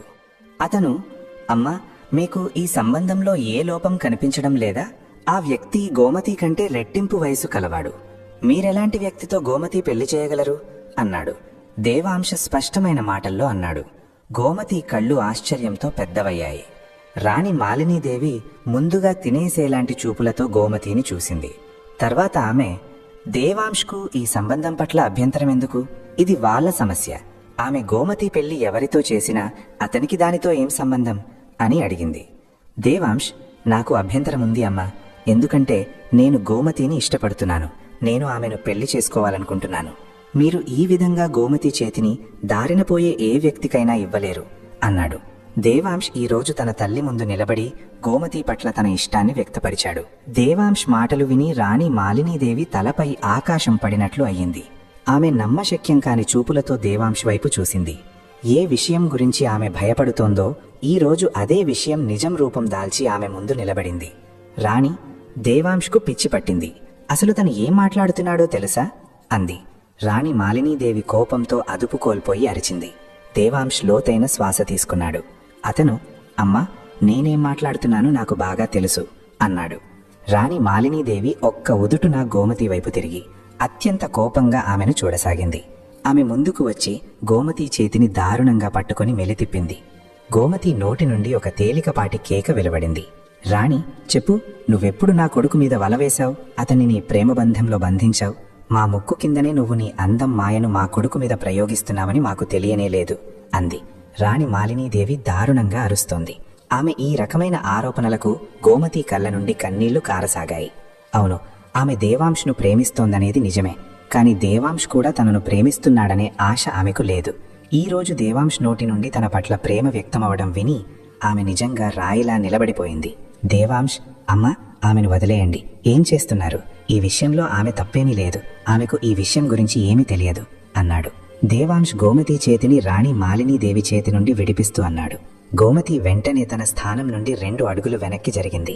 లేకపోతే రాణి మాలినీదేవిని నమ్మడానికి లేదు. ఆమె ఈరోజు ఆమె గొంతు నులిమేసేది. రాణి, తల్లిని బట్టి కూతురు. దీని తల్లి కూడా అలాగే రాజమహల్ నుండి పారిపోయి పెళ్లి చేసుకుంది. దీని బంధువులందరూ దీని తల్లిని, దీని తండ్రిని కూడా వదిలేశారు అంది.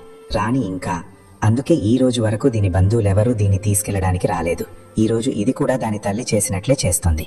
ఈ అమ్మాయికి ఈ రాజమహల్లో నివాసం కల్పించిన వాళ్ళదే తప్పు అంది. రాణి, దేవాంశ్ ఒకరోజు ఈ అమ్మాయి కోసం తన ముందు నిలబడతాడని వాళ్ళకేం తెలుసు? వాళ్లకు తెలిసి ఉంటే చిన్నప్పుడే దీని గొంతు నులిమి ప్రాణాలు తీసేసేవారు అంది. రాణి మాలినీదేవి పిచ్చిగా అరుస్తోంది. గోమతి భయంతో బిగుసుకుపోయి నిలబడింది.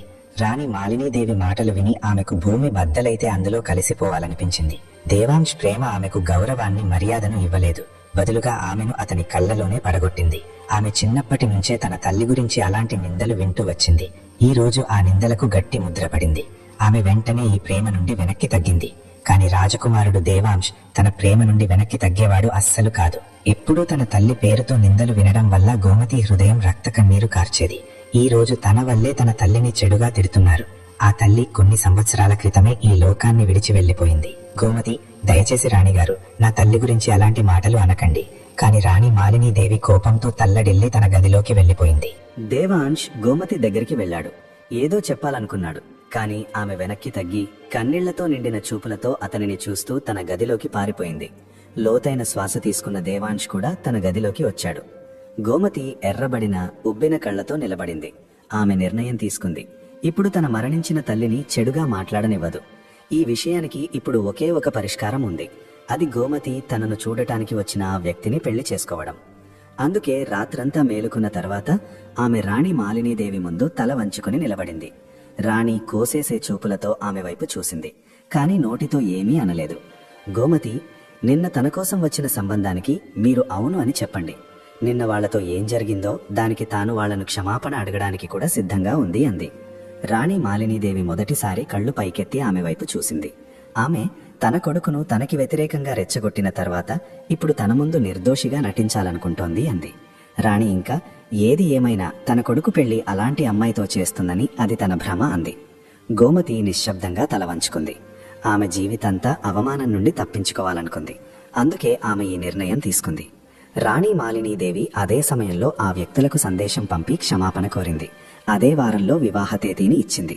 అంతేకాకుండా ఆ సంబంధానికి వాళ్ళు అంగీకరిస్తే గోమతికి 10,000 బంగారు నాణేలు ఇస్తానని కూడా ఆశ చూపింది. వాళ్ళప్పటికే లోభులు. ఈ సంబంధానికి ఎలా అంగీకరించకుండా ఉంటారు? వాళ్ల కళ్ల ముందు బంగారు నాణేలు మెరవసాగాయి. వాళ్ళు వెంటనే ఈ సంబంధానికి అంగీకరించారు. అదే వారంలో ఇద్దరి వివాహం నిశ్చయమైంది. రాజకుమారుడు దేవాంశ్కు ఈ విషయాల గురించి ఏ సమాచారమూ లేదు. రాణి మాలినీదేవి కూడా అతనికి చెప్పడం అవసరమని అనుకోలేదు. ఆమె నిశ్శబ్దంగా గోమతిని పంపించడానికి సిద్ధం కాసాగింది. ఆమె ఈ విషయాన్ని దేవాంశ్ నుండి కావాలని దాచిపెట్టింది. ఆ రోజు గోమతి వంటగదిలో పనిచేస్తుండగా తన వెనక ఎవరో ఉన్నట్లు అనిపించింది. ఆమె వెనక్కి తిరిగి చూస్తే వంటగది తలుపు దగ్గర దేవాంశ్ చేతులు కట్టుకుని నిలబడి తననే చూస్తున్నాడు. గోమతి గుండె వేగంగా కొట్టుకుంది. ఆమె అకస్మాత్తుగా తన గుండెలపై చెయ్యి పెట్టుకుంది.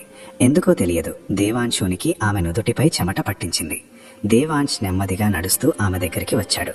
రాజకుమారుడు దేవాంశ్కు ఇంకా గోమతికి అదే వ్యక్తితో వివాహం జరుగుతోందని, ఆమె అదే వారంలో ఈ రాజమహల్ నుండి వెళ్లిపోతుందని తెలియదు. దేవాంశ్ ముందుకు వచ్చి గోమతి చెయ్యి పట్టుకున్నాడు. గోమతి ఒక్కసారిగా కంగారుపడి వంటగది తలుపు వైపు చూడసాగింది. ఎక్కడ రాణి మాలినీదేవి ఇదంతా చూస్తుందేమో, లేకపోతే ఆపద వస్తుంది. గోమతి త్వరగా తన చూపులను పక్కకు తిప్పుకుంది. ఆమె దేవాంశ్ను తన కళ్ళలోకి, తన హృదయంలోకి తొంగి చూడటానికి అనుమతించాలనుకోలేదు. ఎందుకంటే దేవాంశ్ను తన హృదయంలోకి తొంగి చూడటానికి అనుమతిస్తే తన తల్లి పట్ల మళ్లీ నిందలు వేయబడతాయని ఆమెకు తెలుసు. గోమతి దీనిని అంగీకరించలేదు. తన మరణించిన తల్లి గురించి మాట వచ్చినప్పుడు ఆమె హృదయం రక్త కన్నీరు కార్చేది. గోమతి ఏడుస్తూ, దయచేసి అతనితో అలాంటి మాటలు మాట్లాడకండి. అతను కోరుకున్నది ఎప్పటికీ జరగదు. ఆమె మాటలు విని దేవాంశ్ కొన్ని క్షణాల పాటు తన స్థానంలో నిలబడిపోయాడు. అతని గుండె కొట్టుకోవడం ఆగిపోయింది. తన చెవులేదో తప్పుగా విన్నాయని అతనికి అనిపించింది. అతను గోమతి కళ్ళలోకి చూశాడు. ఆమె అతన్ని చూసి ఎలా ఆనందంతో మెరిసేది. ఇదంతా తన భ్రమ కాజాలదు. దేవాంశ్ నమ్మశక్యం కాని మాటల్లో, గోమతి, నువ్వేం మాట్లాడుతున్నావో అని అడిగాడు. ఈ రోజు అతను మొదటిసారి పూర్తి పేరు తీసుకోకుండా ప్రేమగా పిలిచాడు. ఈ రోజు అతని నోటి నుండి ఆ పేరు విని గోమతి కళ్ళలో నీళ్లు తిరిగాయి. చిన్నప్పుడు ఆమె మొదటిసారి ఈ రాజమహల్కు వచ్చినప్పుడు ఆమెకు కేవలం 5 సంవత్సరాలు, దేవాంశ్కు 12 సంవత్సరాలు. ఆమె తండ్రి ఆమెకు గోమతి అని పేరు పెట్టినప్పుడు దేవాంశ్ అంత పొడవైన పేరును పలకకుండా ఆమెను ప్రేమగా పిలిచేవాడు. అప్పటి నుండే గోమతికి తన ఈ పేరు చాలా ప్రియమైనదిగా అనిపించసాగింది. కాని దేవాంశ్ ఇక్కడి నుండి వెళ్లిపోయినప్పుడు ఎవరూ ఆమెను ప్రేమగా పిలవలేదు. అందరూ ఆమెను గోమతి అనే పిలిచేవారు. ఈరోజు ఇన్ని సంవత్సరాల తర్వాత దేవాంశ్ నోటి నుండి అదే పేరు విని ఆమె కళ్లలో తేమ మెరిసింది. కాని ఆమె కనురెప్పలు వార్పించి తన తేమను దాచుకుంది. దేవాంశ్, ఎందుకు నిశ్శబ్దంగా ఉన్నావు? నా వైపు చూడు. నువ్వు చెప్పింది నిజమా? నువ్వు అతన్ని పెళ్లి చేసుకోవాలనుకోవడం లేదని, లేక నా చెవులు ఏదో తప్పుగా విన్నాయా అన్నాడు. గోమతి, నేను చెప్పింది నిజమే. అతను తనను పెళ్లి చేసుకోవాలనే ఆలోచనను తన మనసులో నుండి తీసివేయాలి. నేను అతన్ని ప్రేమించడం లేదు. అతనిని పెళ్లి చేసుకోవాలని కూడా అనుకోవడం లేదు. దయచేసి అతను నాకు దూరంగా ఉండాలి అంది.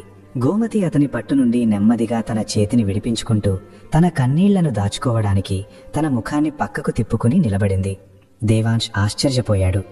ఆమె అతన్ని ప్రేమించడం లేదనేది అతనికి అస్సలు నమ్మశక్యం కాలేదు. గోమతి తన కన్నీళ్లను తన గొంతులో మింగి తర్వాత దేవాంశ్ కళ్ళలోకి చూసింది. ఆమె, నేను అతన్ని ప్రేమించడం లేదు. అతని కోసం నా హృదయంలో ఏమీ లేదు. అతని కోసం కూడా అతను ఆ ఆలోచనను తన హృదయం నుండి తీసివేస్తే మంచిది అంది. గోమతి బలమైన మాటల్లో అతని కళ్ళలోకి చూస్తూ చెప్పి అక్కడి నుండి వెళ్లిపోయింది. దేవాంశ్ నిశ్చేష్టుడై నిలబడిపోయాడు. గోమతి నుండి అలాంటి స్పష్టతను అతను అస్సలు ఊహించలేదు. ఆమె అలా తన ముఖంపై నిరాకరిస్తుందని అతను ఎప్పుడూ అనుకోలేదు. వివాహ దినం కూడా వచ్చేసింది. గోమతి వధువుగా తయారై విశ్రాంతి గదిలో కూర్చుంది. కొద్దిసేపట్లోనే పండితులు కూడా రాబోతున్నారు. రాణి మాలినీదేవి ఆతృతగా వారి కోసం ఎదురు చూస్తోంది. రాజమహల్ బయటి ప్రాంగణంలో వివాహానికి సాధారణ ఏర్పాట్లు చేశారు. వీలైనంత త్వరగా ఆమెను పంపించేయాలి. గోమతి ఒక్కసారి తలపైకెత్తి తన ముందు కూర్చున్న ఆ వ్యక్తిని చూసింది. దేవాంశ్ ఎవరిని పెళ్లి చేసుకోవద్దని చెప్పాడు. కాని ఈ విషయంలో గోమతి తన మనసు మాట వినలేదు. ఈ రోజు ఆమె తన రెట్టింపు వయసున్న వ్యక్తిని పెళ్లి చేసుకోబోతోంది. కేవలం తన తల్లి గురించి ఇకపై తప్పుగా వినకూడదనే కారణంతో. కొద్దిసేపట్లోనే పండితులు వచ్చారు. బయట వివాహ కార్యక్రమాలు మొదలయ్యాయి.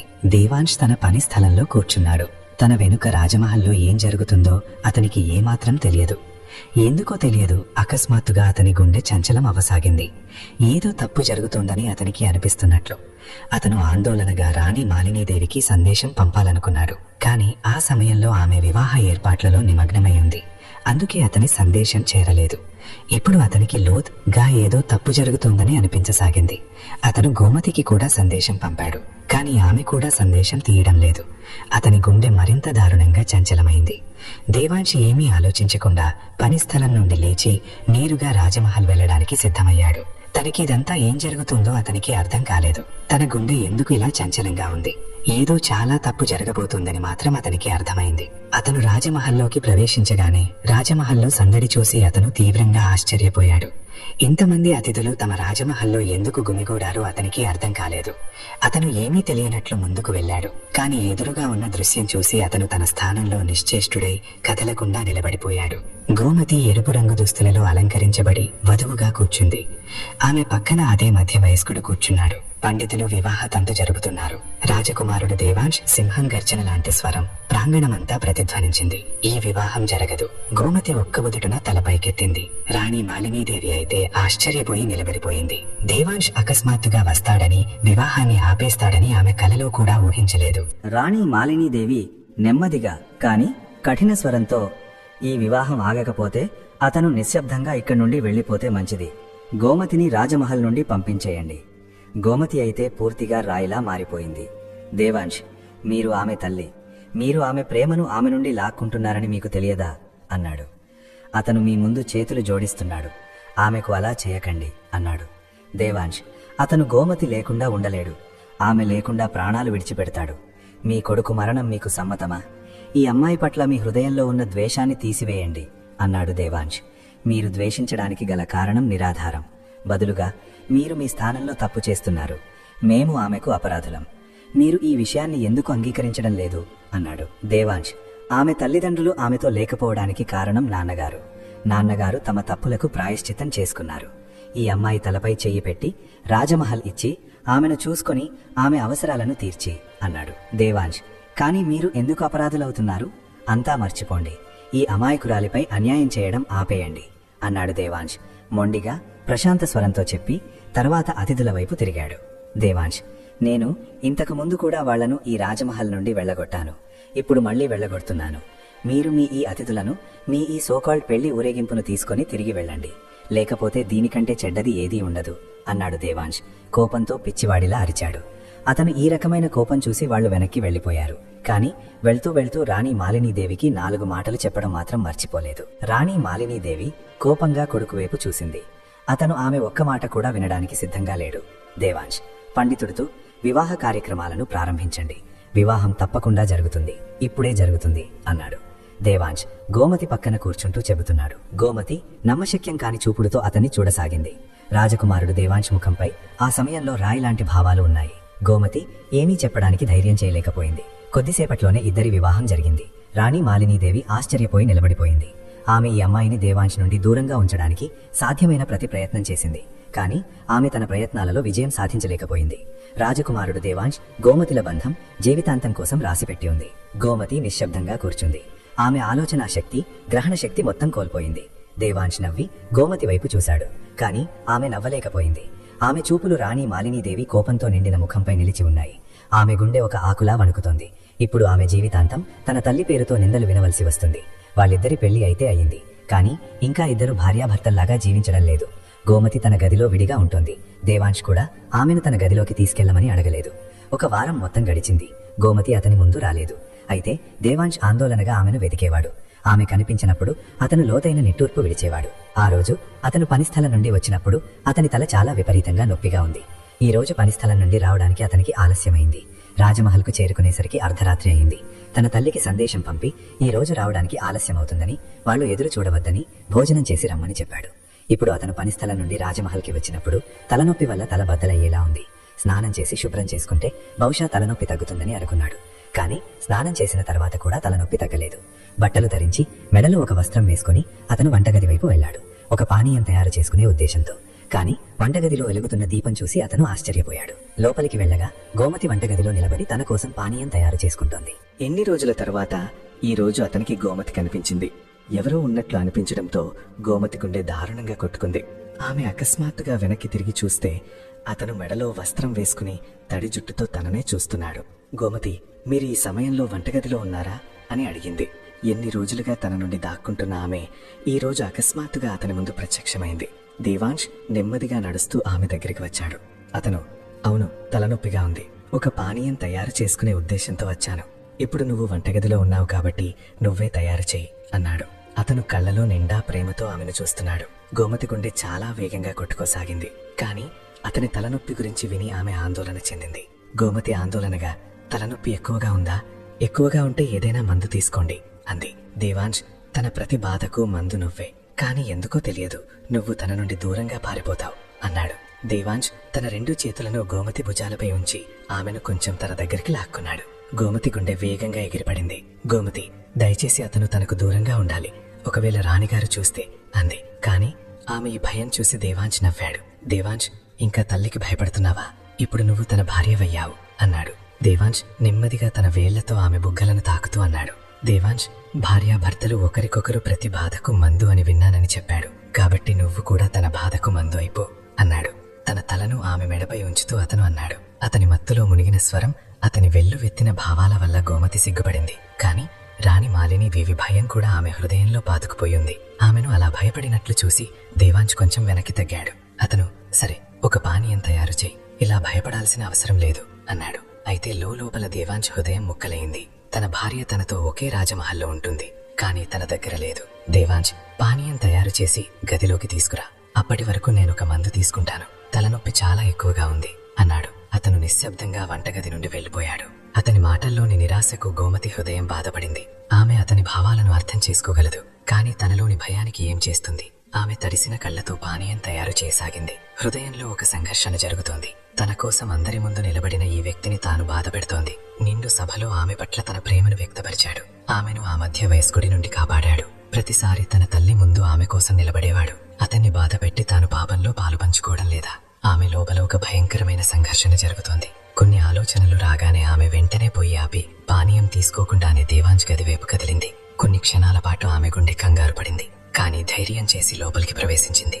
దేవాంశ్ మంచంపై పడుకుని ఒక చేతితో తన నుదుటిని నొక్కుకుంటున్నాడు. కళ్ళు మూసుకుని ఉన్నాయి. దేవాంశ్, పానీయం అక్కడే పెట్టు. అవును, వెళ్లేటప్పుడు తలుపు మూసి వెళ్ళు అన్నాడు. మరుక్షణమే దేవాంశ్కు తన నుదుటిపై ఎవరో సుకుమారమైన వేళ్ల స్పర్శ అనిపించగానే అతను వెంటనే కళ్ళు తెరిచాడు. గోమతి, పానీయం కేవలం బాధను పోగొట్టడానికి ఒక సాకు మాత్రమే, అసలు బాధకు మందు భార్యాభర్తలు ఒకరికొకరు అంది. ఆమె నెమ్మదిగా సుకుమారమైన వేళ్లతో అతని తలను నిమురుతోంది. అతని తలనొప్పి అద్భుతంగా తగ్గడం మొదలైంది. ఈ క్షణం గోమతి తనకి ఇంత దగ్గరగా ఉందని ఈ అనుభూతి అతని హృదయంలో ఒక ప్రశాంతతను నింపింది. అతను ముందుకు వచ్చి తన తలను ఆమె ఒడిలో పెట్టుకున్నాడు. గోమతి చాలా ప్రేమగా అతని తలను నొక్కుతోంది. చాలా కాలం తర్వాత అతనికి ప్రశాంతత లభించింది. అతను నిద్రపోతున్నాడని అనుకుని ఆమె లేవబోతుండగా దేవాంశ్ ఆమె చేతిని పట్టుకుని తన వైపు లాక్కున్నాడు. దేవాంశ్, వెళ్లకు అన్నాడు. వాళ్ళిద్దరూ అక్కడే నిద్రపోయారు. మరోవైపు రాణి తాను గోమతిని తన కొడుకు నుండి ఎంత దూరంగా ఉంచగలనో అంత దూరంగా ఉంచుతానని ఒకరోజు ఏదో ఒక ప్రణాళిక వేసి ఆమెను తమ జీవితం నుండి శాశ్వతంగా దూరం చేస్తానని ఆలోచిస్తోంది. కాని అంతకంటే ముందే వాళ్ళిద్దరూ కలిసిపోయారు. ఈ విషయం రాణి మాలినీదేవికి సహించరానిదిగా ఉంది. రాణి మనస్సులోనే, నువ్వొక్క రాత్రి నా కొడుకు సహచర్యాన్ని పొందేశావు, కాని ఇప్పుడు నేను నిన్ను సంతోషంగా ఉండనివ్వను అంది. మరుసటి రోజే ఆమె గోమతిని అంతం చేయడానికి పూర్తి ప్రణాళిక వేసింది. కొద్దిసేపటి తర్వాత ఇద్దరికీ దాసి బిగ్గరగా అరిచే శబ్దం వినిపించింది. ఆ ఇద్దరూ వెంటనే రాణి మాలినీదేవి గదిలోకి పరిగెత్తారు. అక్కడ రాణి మాలినీదేవి పరిస్థితి అకస్మాత్తుగా క్షీణించడం మొదలైంది. అంతా మరిచిపోయి ఆమెను వైద్యుడి వద్దకు తీసుకెళ్లారు. అక్కడ ఆమెకు పక్షవాతం వచ్చిందని చెప్పారు. ఇది దేవుడు నుండి వచ్చిన శిక్ష. ఆమె అమాయకురాలైన గోమతి ప్రాణాలు తీయాలనుకుంది, కాని దేవుడు ఆమె నుండి ఆమె సర్వస్వాన్ని లాగేసుకున్నాడు. ఆమె పక్షవాతానికి గురైంది. ఇప్పుడు ఆమె మాట్లాడలేకపోతోంది. కదలడానికి కూడా పనికి రాకుండా పోయింది. అవును, భవిష్యత్తులో ఆమె ఎప్పుడైనా కోలుకోవచ్చని వైద్యుడు ఆశ కల్పించాడు. కాని ప్రస్తుతానికి ఆమె కోలుకునే అవకాశం లేదు. దేవాంశ్, గోమతి ఆమెను రాజమహల్కు తీసుకువచ్చారు. దేవాంశ్ ప్రేమలో ఆమె అంతా మరిచిపోయింది. దేవాంశ్ ఆమెను చాలా ప్రేమించాడు.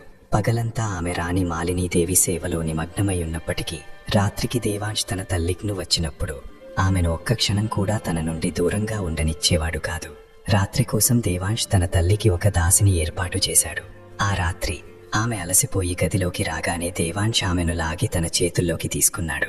దేవాంశ్, ప్రతి ఒక్కరినీ చూసుకుంటావు, నీ అమాయకుడైన భర్తను కూడా చూసుకో అన్నాడు. అతను ఆమె మెడలో ముఖం దాచుకుంటూ అన్నాడు. అతను ఆమె జుట్టు సువాసనను అనుభవించసాగాడు. తన పెదవులతో ఆమె సుకుమారమైన శరీరాన్ని తాకుతూ అతను తన చంచలమైన హృదయానికి ఊరట ఇస్తున్నాడు. గోమతి కూడా ఎప్పటినుంచో రాణి మాలినీదేవి సేవలో బిజీగా ఉంది. ఈరోజు ఆమె కూడా దేవాంశ్ చేతుల్లో ఊరట పొందాలనుకుంది. తన సుకుమారమైన పెదవులను దేవాంశ్ పుక్కలపై ఉంచింది. గోమతి, మీ ధ్యాస ఎప్పుడూ నాపైనే ఉంటుంది. మీ ధ్యాస ఏ రోజు ఏ హృదయం నుండి వేరవుతుందో ఆ రోజు తన జీవితంలో చివరి రోజవుతుంది అంది. ఆమె మాటపై దేవాంశ్ తన పెదవులపై వేలు పెట్టాడు. దేవాంశ్, మరణం గురించి మాట్లాడకు, తన ప్రాణాలు పోతాయి అన్నాడు. అతను ఆమెను తన దగ్గరికి లాక్కుంటూ తన శ్వాసలను ఆమె శ్వాసలతో కలిపాడు. పెదవుల నుండి వెళ్లి అతను చంచలమవుతూ అప్పుడప్పుడు మెడను, అప్పుడప్పుడు ఆమె బుక్కలను తాకుతున్నాడు. ఆ తర్వాత చాలా ఆత్రంగా అతను ఆమె శరీరమంతా ఒక మేఘంలా కమ్మేశాడు. దేవాంశ్ సాహచర్యంలో ఎంత ప్రశాంతత ఉందో ఆమె చెప్పలేకపోయింది. రోజంతా అలసట అంతా అతని చేతుల్లోకి రాగానే మర్చిపోయేది. ఇప్పుడు కొద్ది రోజుల తర్వాత గోమతికి కవల పిల్లలు పుట్టారు. వారందరూ చాలా సంతోషంగా ఉన్నారు. ఆ రోజు గోమతి వంటగదిలో నిలబడి భోజనం చేస్తుండగా దేవాంశ్ రథం శబ్దం ఆమెకు వినిపించింది. విశ్రాంతి గదిలో ఆడుకుంటున్న 3 ఏళ్ల కవల పిల్లలు తమ తండ్రి రథం సూచన వినగానే బయటకు పరిగెత్తారు. గోమతి కూడా చేతులు కడుక్కుంటూ బయటకు వచ్చింది. దేవాంశ్ నవ్వి ఆమెను కౌగిలించుకున్నాడు. తర్వాత అతను రాణి మాలినీదేవి గది వైపు వెళ్లాడు. రాణి మాలినీదేవి మంచంపై పడుకునుంది. ఆమె మెడ తిప్పి దేవాంశ్ వైపు చూసింది.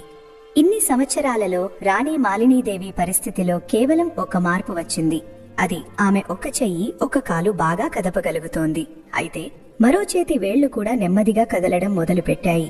కాని ఇంకా ఆమె మాట్లాడలేకపోతోంది. అయినప్పటికీ గోమతి ఆమె సేవను కూతుళ్ల కంటే ఎక్కువగా చేసింది. ఈ రోజు రాణి మాలినీదేవి ఏమీ మాట్లాడలేకపోతోంది. కాని ప్రతిరోజు మనసులో ఆమె గోమతిని తప్పకుండా క్షమాపణ కోరుకునేది. గోమతి కూడా ఎప్పుడూ ఆమెను క్షమించేసింది. కాలం తన చక్రాన్ని పూర్తి చేసింది. ఒకప్పుడు గోమతిని తీవ్రంగా ద్వేషించిన రాణి మాలినీదేవి ఈ రోజు అదే గోమతి తన సేవలో త్రికరణ శుద్ధిగా నిమగ్నమయ్యుంది. ప్రియమైన మిత్రులారా, ఈ కథ చివర మనకొక పెద్ద గుణపాఠాన్ని నేర్పుతుంది. అహంకారం, ద్వేషం మరియు ఎవరి పట్లనైనా మనసులో తప్పుడు అభిప్రాయం, పక్షపాతం ఎంత శక్తివంతమైనవి అయినప్పటికీ చివరికి అవి ప్రేమ, ఓపిక, ధైర్యం మరియు సత్యం ముందు నిలబడలేవు. రాణి మాలినీదేవి తన అహంకారం, పాత భయం వల్ల ఒక అమాయకురాలైన బాలికను అపరాధిగా నిందించింది. కానీ దేవుడి న్యాయం ఎప్పుడూ స్థిరంగా ఉంటుంది.